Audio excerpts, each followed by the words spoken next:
Wales is home to many famous narrow gauge railways, but since I only had time to visit one of them on my UK trip, I thought I'd go to the one that means the most to me. I like the Talyllyn Railway for many reasons, with the main one being its connection to the Reverend Wilbert Awdry and his Railway series books. Given the fact that I'd come all the way from New Zealand, and as a lifelong fan of the Railway series and Thomas the Tank Engine, I couldn't wait to finally see the Skarloey Railway's real-life counterpart, not to mention the locomotives upon which Skarloey, Rheneas and Peter Sam are based.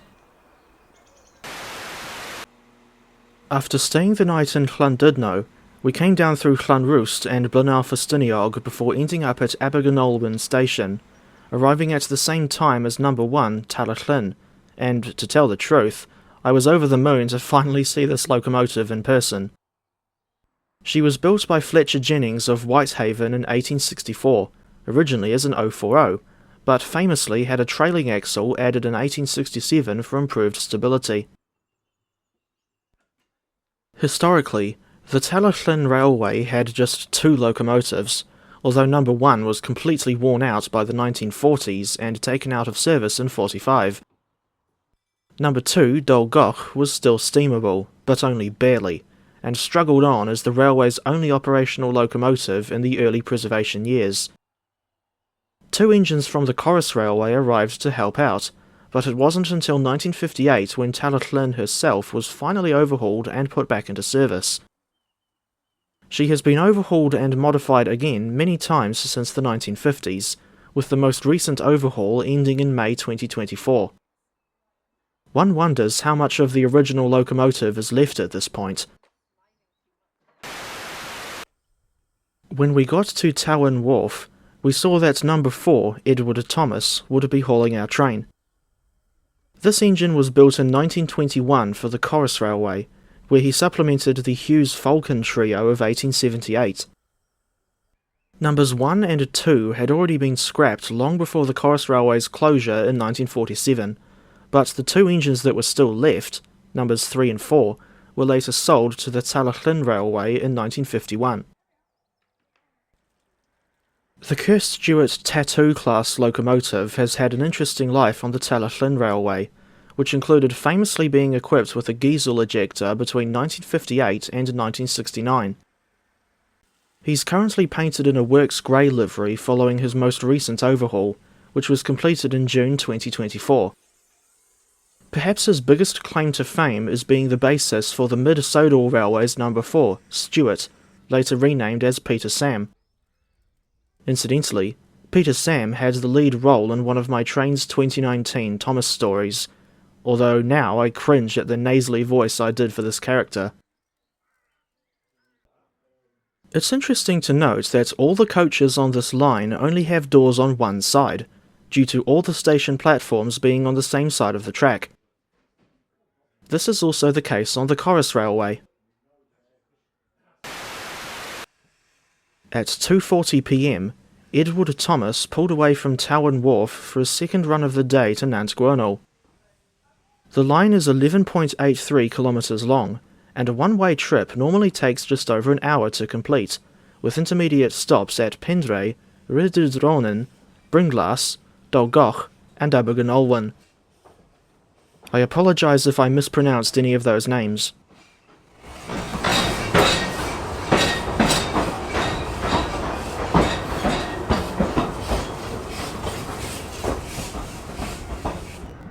Pendrae is the location of the railway's main workshops and carriage sidings. It's also where we crossed paths with number 1, Talyllyn, but the platform itself is a short distance past the crossing loop.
After Pendray Station, the railway leaves the built-up environment of Tywyn and heads out into the open countryside.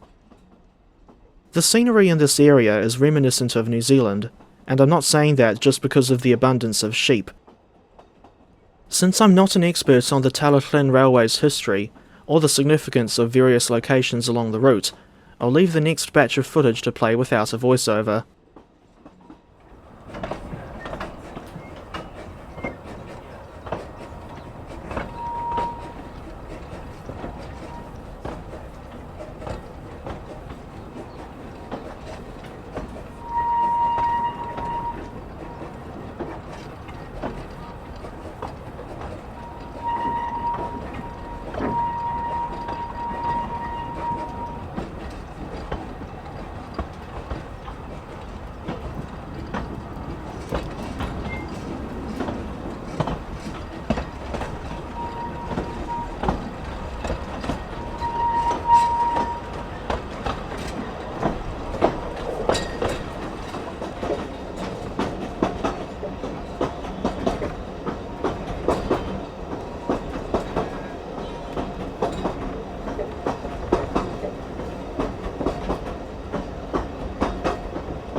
Not long after leaving Abergynolwyn, we pulled into the eastern terminus at Nant Gwernol, on a section that didn't see regular passenger trains until 1976. Historically, the terminus for passenger services was Abergynolwyn, with the last section only used by freight trains connecting with the rope-worked incline, whose name I'm not even going to attempt to pronounce, and the Bryn Eglwys slate quarry. There's only a short layover at Nant Gwernol, just long enough for the locomotive to run around the train.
On the return trip, there is an extended stop at Abergynolwyn station, where passengers can purchase refreshments from the quarryman's cabin tea rooms.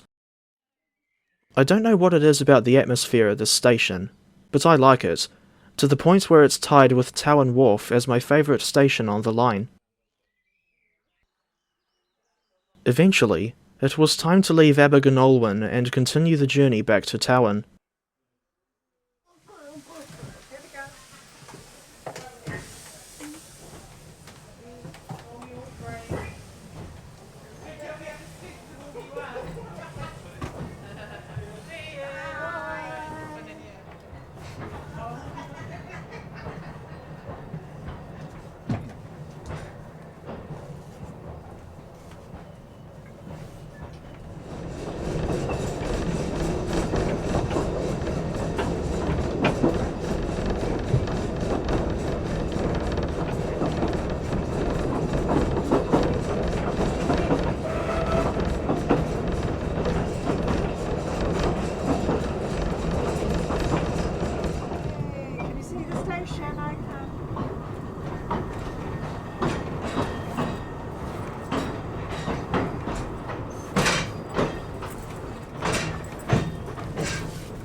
As it turned out, we got back to Tywyn just in time to see the Class 158 Sprinter pass by on her way to Pwllheli.